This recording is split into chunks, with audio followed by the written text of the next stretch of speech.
The laughter echoed across the banquet hall, sharp enough to slice through my skin. My Aunt Brenda leaned back in her chair, smirking as if she'd just delivered the funniest joke of the night. "Her husband will leave her too," she said, her voice loud enough to make sure every head at the table turned toward me. "Before we begin, drop a comment and tell us where are you from, and from which city you're watching our videos. And after watching the whole video, don't forget to tell us what would you do in this situation. Be honest. Tell me in the comments below. We read every comment. Let's begin." The clinking of glasses and the low murmur of conversation fell silent. My cousins, their eyes flashing with cruelty, burst into mocking giggles. Uncle Roger let out a dry chuckle, shaking his head as if my existence was nothing but proof of failure. Heat flushed up my neck, but I didn't move. I didn't speak. My fingers tightened around the edge of my chair, nails digging into the wood, anchoring myself against the weight of humiliation. "Honestly, Natalie," Brenda sneered, swirling her wine glass like she was savoring my pain, "did you really think marrying someone who looks average with no background, no money, no family name was going to save you? You must be dreaming. Men like that don't stay. You'll end up alone just like your mother." A chorus of laughter followed, like a cruel orchestra that played only for my disgrace. I pressed my lips together, staring down at the tablecloth patterned with fading roses, refusing to give them the satisfaction of seeing me crumble. My cousin Rachel leaned in, her perfume so strong it suffocated me, and whispered, "Don't worry, Nat. You can come clean my house when he leaves you. I'll pay you, of course." Her words dripped with fake sympathy, and the others roared with laughter again. My father, seated at the head of the table, didn't defend me. He sipped his whiskey, his silence louder than all their mockery combined. That silence burned more than their words. I kept quiet. My pulse hammered against my throat, every second stretching like a blade against my patience. Then, the sound of an engine purred outside, not just any engine. A deep, smooth growl that turned heads toward the tall windows. My uncle squinted, his smirk fading. The headlights of a sleek black Rolls-Royce cut through the evening. The laughter faltered. The valet jogged forward, opening the door with hurried respect. And then he stepped out. My husband, Daniel. His polished shoes hit the pavement with deliberate weight. The tailored suit hugged his broad frame. His wrist, heavy with an understated watch, caught the light. The air inside the banquet hall shifted instantly. Jaws slackened. Forks froze midair. Daniel didn't glance around nervously. He didn't shuffle or apologize for being late. He walked in like he owned every brick of that building, every breath in the room. And when his eyes found mine, I felt the weight of the silence. "Good evening," he said, his voice calm but commanding. "I'm sorry I'm late. Traffic was heavier than expected." No one laughed. No one dared. He reached my side, pulling my chair back gently. His hand brushed mine, grounding me in the middle of my storm. Then he turned to the stunned faces staring at him. "I heard some of you had opinions about me," he said coolly, scanning their pale expressions. "But before you embarrass yourselves further, let me properly introduce who I am." The room went deathly still. Daniel's lips curved into the faintest smile. "I'm Daniel Carter, Chief Executive Officer of Carter Holdings, the same Carter family you've been trying to do business with for years." The gasp that followed could have shattered glass. I sat frozen, my chest rising and falling as I watched their arrogance collapse in slow motion. The same relatives who had mocked me moments ago now looked like children caught stealing. And Daniel wasn't done. "I don't usually make a show of myself," he said, adjusting his cufflinks, his voice as steady as stone. "But I don't tolerate disrespect toward my wife. Not from anyone." His last words lingered in the air, sharp and final. I lifted my chin, finally meeting Brenda's wide eyes. For the first time all night, she had no clever remark. Silence had never felt so satisfying. The silence in the hall was thick after Daniel's words. My father tried to recover first, forcing a thin smile. "Daniel, we didn't mean any harm. It was just family humor." Daniel looked at him steadily. "Mocking my wife isn't humor. It's disrespect." Aunt Brenda shifted nervously, her glass trembling. "We tease because we care," she said weakly. I let out a sharp laugh. "No, you tease because it makes you feel bigger. You've never once cared about me." My cousin Rachel muttered, "You never said he was..." then stopped, staring at Daniel like she was seeing him for the first time. Uncle Roger cleared his throat. Carter Holdings, huh? You should have told us earlier, Natalie. We could have worked together. Daniel slid a folded page onto the table. You mean the meetings you begged for last month? We passed, for a reason. The blood drained from Roger's face. Daniel turned back to my father. I don't care about your jokes, but I won't let anyone treat my wife like she's worthless. Not in front of me, not ever.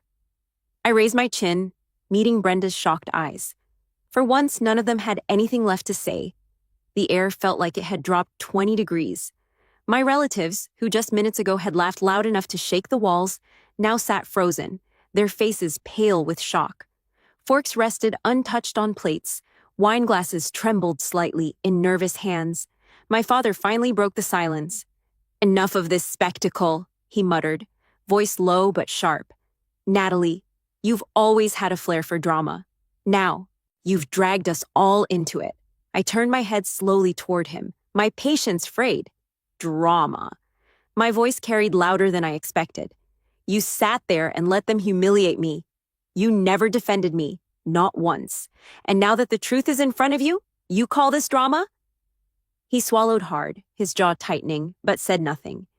Daniel stood firm beside me, calm yet unmovable. With all due respect, sir, what happened here tonight isn't drama. It's exposure. People reveal who they really are when they think no one's watching. My cousin Rachel shifted in her seat, eyes darting nervously. Natalie, you know we didn't mean it personally. We were just joking around. Joking? I leaned forward, my voice trembling now, not with fear but with years of buried anger. You mocked me every chance you got.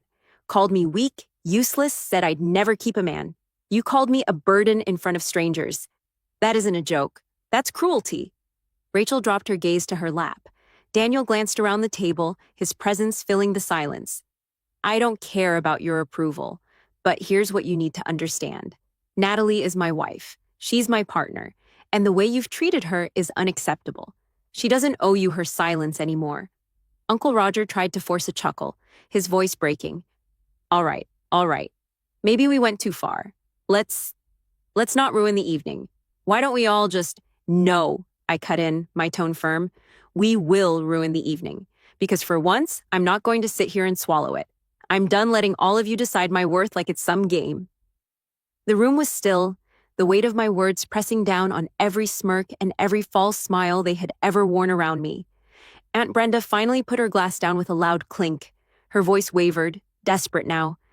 Natalie, you have to understand, we only said those things because we thought you settled. We thought your husband was ordinary. Daniel's expression hardened, but he didn't raise his voice. And that's the problem. You measure a person's worth by the size of their paycheck or the name on their business card. You would have written me off without ever knowing who I am. I looked at my aunt, then at my father, then at every face at that table. My hands no longer shook. For the first time in years, I felt taller. You didn't just mock him, you mocked me. And now you've all been exposed for what you are, shallow, calculating, and cruel. The silence that followed was the most satisfying sound I'd ever heard. The tension in that banquet hall was suffocating. Every tick of the old wall clock above the bar echoed like thunder. No one lifted a fork. The once boisterous family dinner had turned into a silent standoff, and every set of eyes seemed desperate to find a way out, except mine. I was done hiding behind silence. My father cleared his throat, shifting in his chair like a man who had been caught off guard in his own home. Natalie, lower your voice, he ordered, his words clipped and cold. You're embarrassing yourself. I laughed bitterly. Embarrassing myself? You sat there while your family mocked me, mocked your own daughter, and you said nothing. You let them tear me down because it was easier than standing up for me. His lips thinned, the mask of control slipping just a little. You've always been dramatic, sensitive. You take everything too seriously. They were teasing. You can't expect people to walk on eggshells around you. Daniel's hand rested lightly on the back of my chair, steady, grounding me.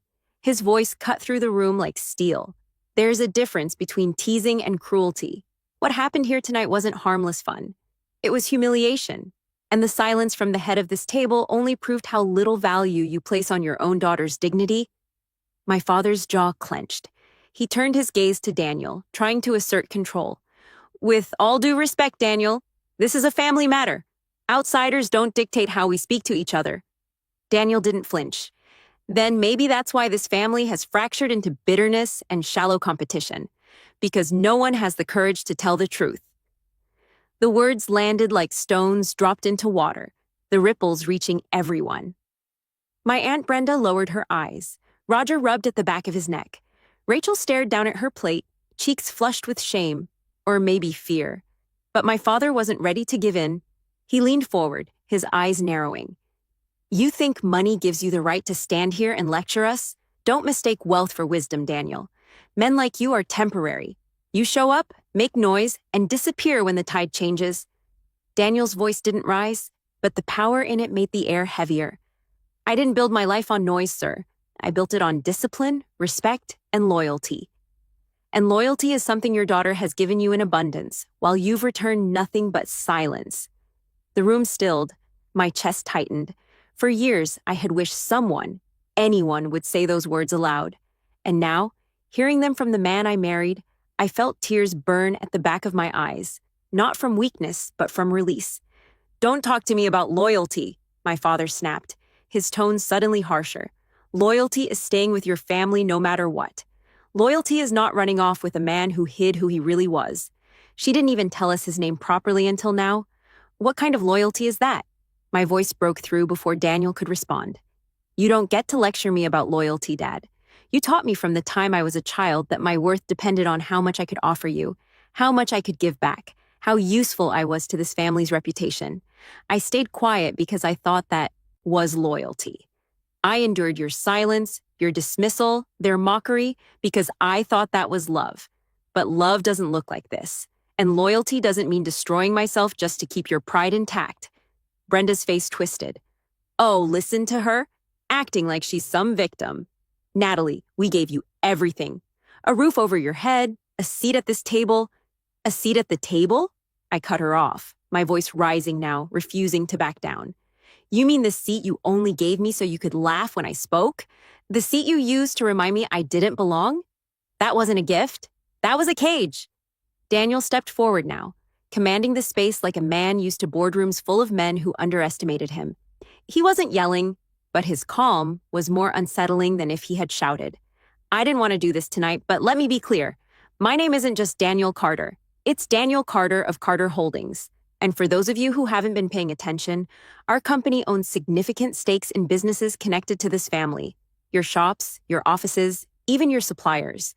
Roger's face drained of color. That's not possible. Daniel's eyes locked on him. I don't bluff.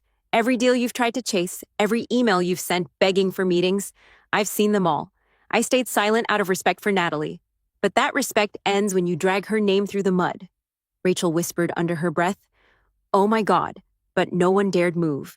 My father sat back, his face unreadable, but his knuckles were white where they gripped the armrests. So this is it then? Your big moment? You came here to humiliate us? Daniel shook his head slowly. Number I came here because my wife asked me to. She still believed there was a chance for reconciliation. She hoped that maybe, beneath all the arrogance, this family could show her the respect she deserves. But all I've seen tonight is cruelty masked as humor, and silence dressed up as authority. The weight of his words lingered. For once, my relatives looked small, stripped of their power, their arrogance, their ability to turn the spotlight on me. I took a deep breath, standing now, no longer shrinking into my chair. You wanted to see me fail. You wanted me abandoned, broken, crawling back to you for scraps of approval. But tonight you saw the truth. You don't get to decide my worth. Not anymore. And you'll never use my silence as your shield again. The chandelier lights reflected in Daniel's watch as he extended his hand toward me. I slipped mine into his, steady and sure. And for the first time, the silence in the room felt like victory. No one dared speak. The clinking of cutlery, the laughter, the constant hum of superiority that used to fill every family gathering. It was gone. The banquet hall felt hollow now, like the walls themselves were ashamed of what they'd just witnessed. My father finally leaned back in his chair, his voice low, cold, but shaking. So what now, Natalie? You think you're better than all of us? You think marrying a man with money suddenly makes you untouchable? I met his stare head on, my hand still clasped in Daniel's. Number, I think I'm finally free from the chains you kept tightening around me. I don't measure myself by your standards anymore. Daniel stepped forward, his tone quiet but cutting. This isn't about money. It's about respect. Something this family has withheld from Natalie for years. You saw her kindness as weakness. You mistook her patience for naivety. But you underestimated the strength it takes to sit through cruelty and still carry yourself with dignity. Uncle Roger let out a strained laugh, trying to claw back some control. Fine, you've had your speech. But business is business. You won't cut us off over some petty family argument. Daniel's gaze turned sharp, his voice precise. Business and integrity aren't separate. And I will never empower people who think tearing down their own blood is acceptable. Consider this the end of negotiations. Roger's mouth opened, then closed again. For once, he had nothing left to barter with. Rachel's eyes glistened with regret. She whispered, "Natalie, I'm sorry." But the words felt hollow, far too late. I straightened my shoulders, my voice firm, steady. You don't get to wound me for years and then toss out apologies when you're cornered. Respect isn't begged, it's earned. And you lost your chance. Aunt Brenda's face twisted with disbelief. After everything we've done for you, you're walking away? I smiled, not bitter, but certain. Number, I'm finally standing up. Daniel placed a reassuring hand on my back, then looked around the table one last time. His voice dropped, calm yet final. Natalie doesn't need your approval. She never did. She chose grace when you gave her cruelty. She chose silence when she could have exposed you. But that ends tonight. From this point forward, you either respect her or you lose access to both of us. Permanently. The words fell like a gavel. There was no arguing, no bargaining, no way out. The room collapsed into silence once more. But this time, it wasn't the silence of control. It was the silence of defeat. I squeezed Daniel's hand, my heart lighter than it had been in years. For the first time in my life, I wasn't the quiet girl sitting in the corner, waiting for their approval. I was the woman walking out of that hall with my head high, leaving their mockery behind like ashes. And as the valet pulled the gleaming Rolls-Royce to the front steps, my family stared through the tall windows, stunned, shaken, and forced to face the truth they'd tried so hard to bury. I didn't look back.